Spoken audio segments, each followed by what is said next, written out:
educativa, informativa y cultural.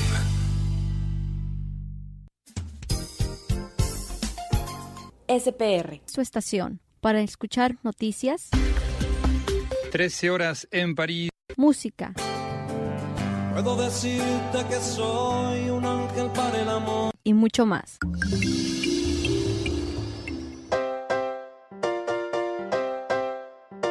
Estamos de regreso en Espiar tu Dinero, este programa en el cual el asesor financiero Ramiro Javier Atristain nos brinda cada semana pues su guía, sugerencias para tener una buena relación con el dinero y obviamente una vida financiera mucho más saludable. En el programa de hoy estamos hablando sobre ese proceso de compra de casa, cómo hacerle para que no sea tan tedioso, para que no sea tan, digamos, no nos resulte tan abrumador en cierto momento. Ramiro, cuéntanos más. Pues sí, para no hacerlo más abrumador es con tiempo, planeándolo y coordinando, ¿no? Es un proyecto en realidad, no puedes decidirlo así y hacerlo tan rápido porque no va a funcionar, podrías cometer muchos errores. Habíamos hablado de los dos primeros pasos. ¿Ves cuánto cuentas con efectivo? En ahorrar para el anticipo. ¿Y por qué? Hablando del siguiente tema sería averiguar cuánto puedes pagar en una casa. ¿Qué es lo que puedes comprar?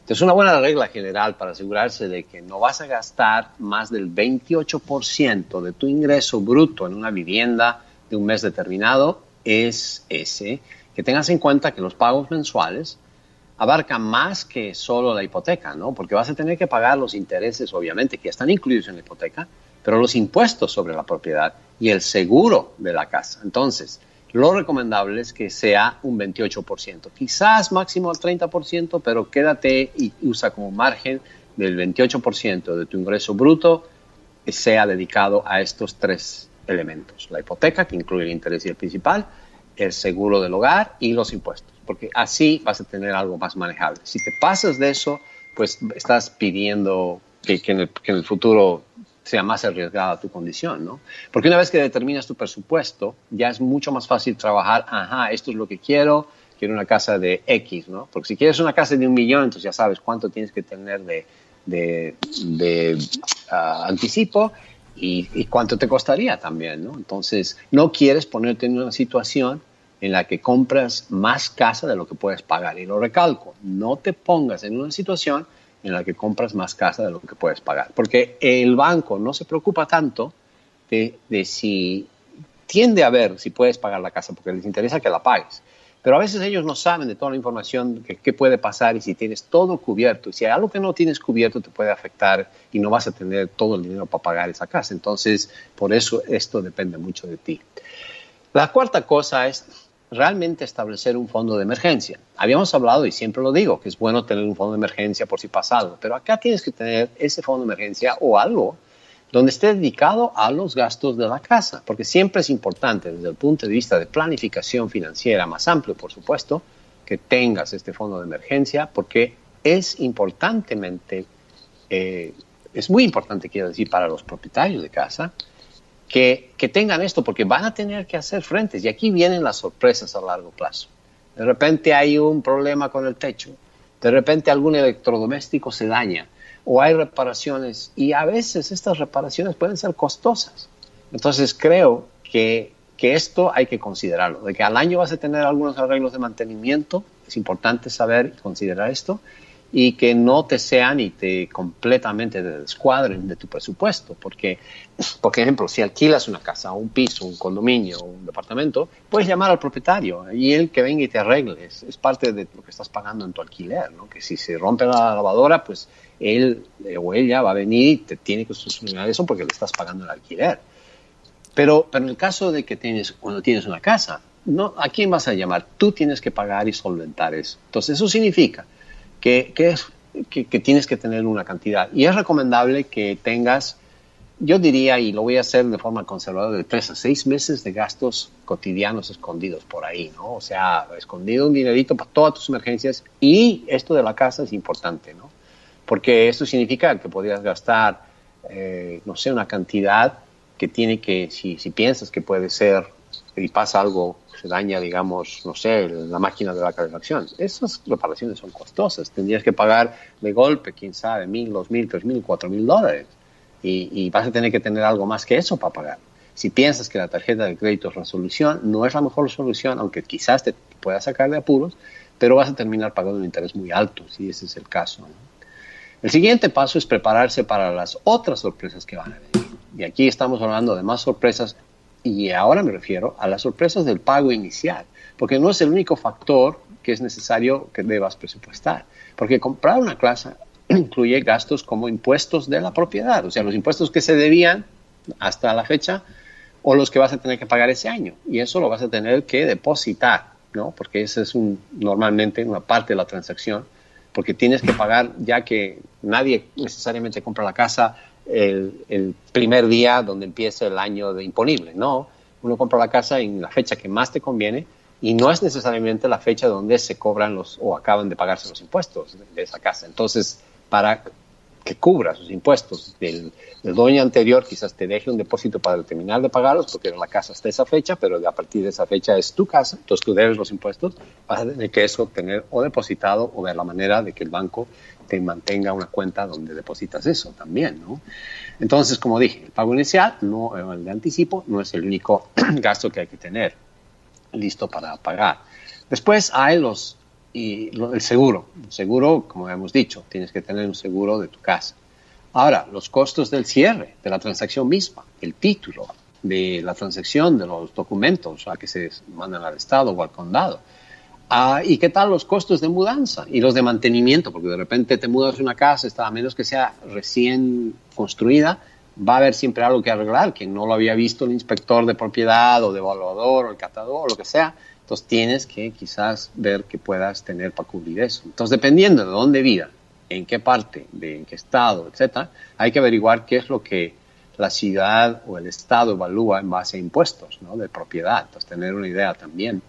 Y esas áreas o esas entidades que evalúan, pues van a tener una idea del impuesto del condado, generalmente es del condado, y puede haber hasta impuesto estatal, ¿no? Que entonces hay que tener esto en cuenta. Y esos términos de planear, de los que estoy hablando, es mejor verlos así con anticipación y desde ya las reparaciones o cosas que tengas, y cualquier pregunta que salga a relucir es bueno mejor hacerla y estar al tanto para prevenir o entender y evitar peores costos. Así es, no tener miedo a preguntar, ¿no, Ramiro? No por esa ilusión que tengamos de adquirir nuestra casa, dejemos pasar detalles que después se nos van a hacer difíciles de solventar. Exacto, como se nota que ya eres dueño de casa hace tiempo, ¿no? Eso es lo primero que uno a veces no lo piensa, pero sucede. Si estás comprando una casa que es más vieja, por ejemplo, esto implica que pueden venir otros problemas que ni se ven quizás y no se han descubierto y que pueden aparecer después.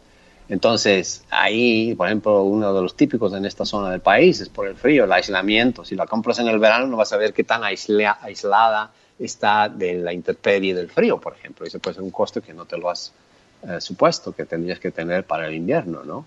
Entonces, todo esto son detalles que creo que hay que ver.